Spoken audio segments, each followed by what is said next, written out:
Jim Jordan. He's the chairman of the House Judiciary Committee, also sits on the House Oversight Committee. Congressman, thanks very much for being here. I do want to start with this point, thank you, about health care. Do you think Americans are prepared for the jump in prices of their premiums if these subsidies aren't restored? I think the vice president said it best. He said the Democrats are shutting down the government over policy difference that doesn't take effect until next year. There's time for that debate. I actually think the biggest concern there is all the money going to the insurance company. It's not about what's going to happen to people. It's the windfall insurance companies get and what we've done earlier. So the real question here, though, Casey, is Democrats won't vote for the very thing they supported 6 months ago. Why is that? Why will not Chuck Schumer vote for the exact same thing he voted for in March of this year? I mean, I think for Chuck Schumer, it's real simple. You can choose common sense, vote for what you did before, and we can have this debate on the Obamacare premium tax credit. We can have this debate over the next 3 months. Vote for what you did before or side with the radical left and side with AOC because you're concerned about that primary. So that's the choice, and all the concerns that the vice president laid out, they're all because Chuck Schumer won't vote for what he supported just 6 months ago. Do you think that Republicans actually would negotiate in good faith with Democrats on these subsidies, though? What I think is you got the House Freedom Caucus, you got the Main Street Republicans, you got the Republican Study Committee, you got House leadership, you got Senate leadership, and you got 3 Democrats in the Senate who all voted to keep the government open, and Chuck Schumer won't do it. Everyone knows the common sense thing to do here is to fund the government, and then you can have a debate on all kinds of things over the next several months as we move into the new calendar year. That's how it should work. Everyone gets that, except it seems the leadership in the House for the Democrats and the leadership in the Senate for the Democrats.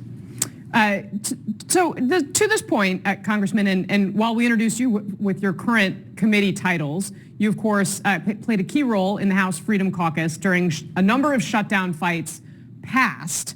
The Washington Post editorial board wrote this about the Freedom Caucus and the tactics. Many of the tactics that we're seeing here, there is some mirrored comparisons. They write this, quote, "The Freedom Caucus tactics have failed to achieve Republicans' goals every time. There is no reason to think this shutdown will end any differently for its left-wing counterpart.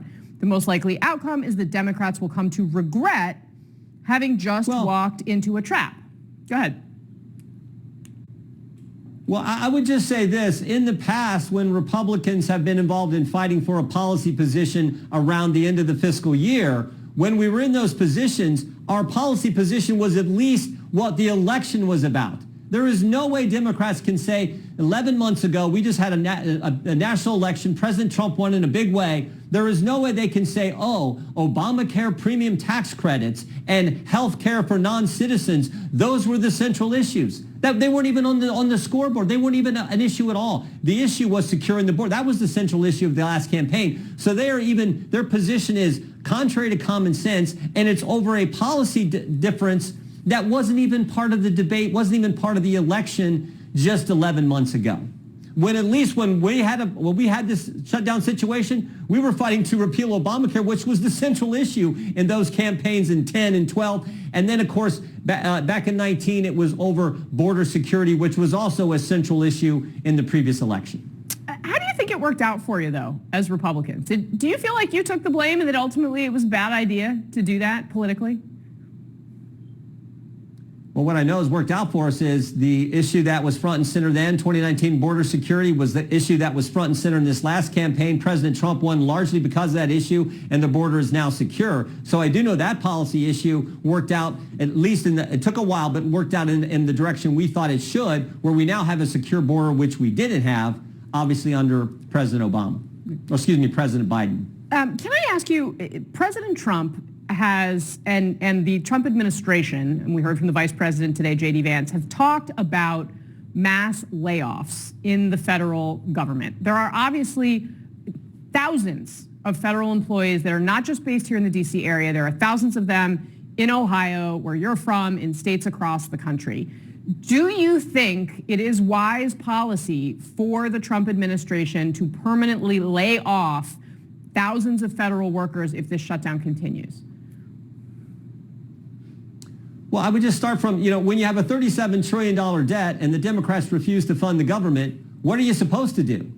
I mean, it forces the administration into a position of making difficult choices. That's where they're at. So, I mean, that's the lay of the land. If the Democrats would fund the government, keep the government open, there wouldn't be those choices that would have to be made. But when you're in that position, $37 trillion debt, running trillion-dollar deficits year after year, and the Democrats refuse to fund the government at a level they agreed to 6 months ago, what in the heck is Rust Vote? What in the heck is the Trump administration supposed to do? Particularly when you have employees who are engaged in activities that aren't consistent with the administration's positions. But I'm asking about people like the staffers at your veterans hospitals in Ohio, places like that. I mean, the cuts that we've seen from the Trump administration have been across the board. No one's talking about that. There are essential employees that you would talk about: veteran services, Social Security, the post office, our military. Those are essential services that those employees are going to be there to provide the essential services that they do. Everyone understands that. That's not what we're talking about. What I'm saying is, when you got a debt of that magnitude and the Democrats refuse to fund the government at a level they've already voted on and supported just 6 months ago, it puts the administration in a position of having to make those difficult choices. And they're certainly willing to do them in an effort to deal with the problems created by the ridiculous spending over all the years of the Democrats and, of course, their refusal to fund the government. Congressman, I do want to show you one thing that Senator Kramer had to say about the potential risk of these mass layoffs, which I, on the one hand, take your point about essential employees, but also the Trump administration has clearly found government employees where we're hearing from people at Veterans Affairs about other cuts under the DOGE cuts, et cetera, that have really impacted care. Let's watch what Senator Kramer said. There's the political ramification, perhaps, that could cause backlash, at the polls. There's also, it makes everything going forward more difficult for us, where you need 60 votes, and in the House where you have, moderate Republicans that, that need to have some wiggle room. I just think it does run some risk of making future policy and spending issues more difficult and more challenging. Do you really not think there's a risk of political backlash if they do mass layoffs? I think the real problem here is the Democrats who won't do what everyone knows needs to be done. And frankly, as I've said now multiple times, what they voted for 6 months ago. I do not get this. I do not get why you can't just... Now, here's the other... 3 Democrats agree with this. I think that number's likely to grow when they come back on Friday and have the next vote. I think it might be 4 or 5. I think there are enough Democrats who have common sense who will say, this is ridiculous, particularly in light of the fact we just voted for it 6 months ago. Now we can't. That is the fundamental question. That is the central question. And I think the American people understand that. Chuck Schumer said yes to it 6 months ago. Go read what he said. Go listen to the comments he made. And now it's 180 degrees opposite of that because he's concerned about the left. He's picked the left over common sense. And that is, he can do that. I just don't think it's good. There was blowback since March, for sure. Congressman, very briefly, how long do you think this is going to last? I have no idea. That's the one person who can answer that question is Chuck Schumer. Ask Chuck Schumer, how long is it going to last? Because all he's got to do is vote for what he did before. Congressman Jim Jordan, very much appreciate your time. Thanks for coming through. I appreciate it. You bet, Casey.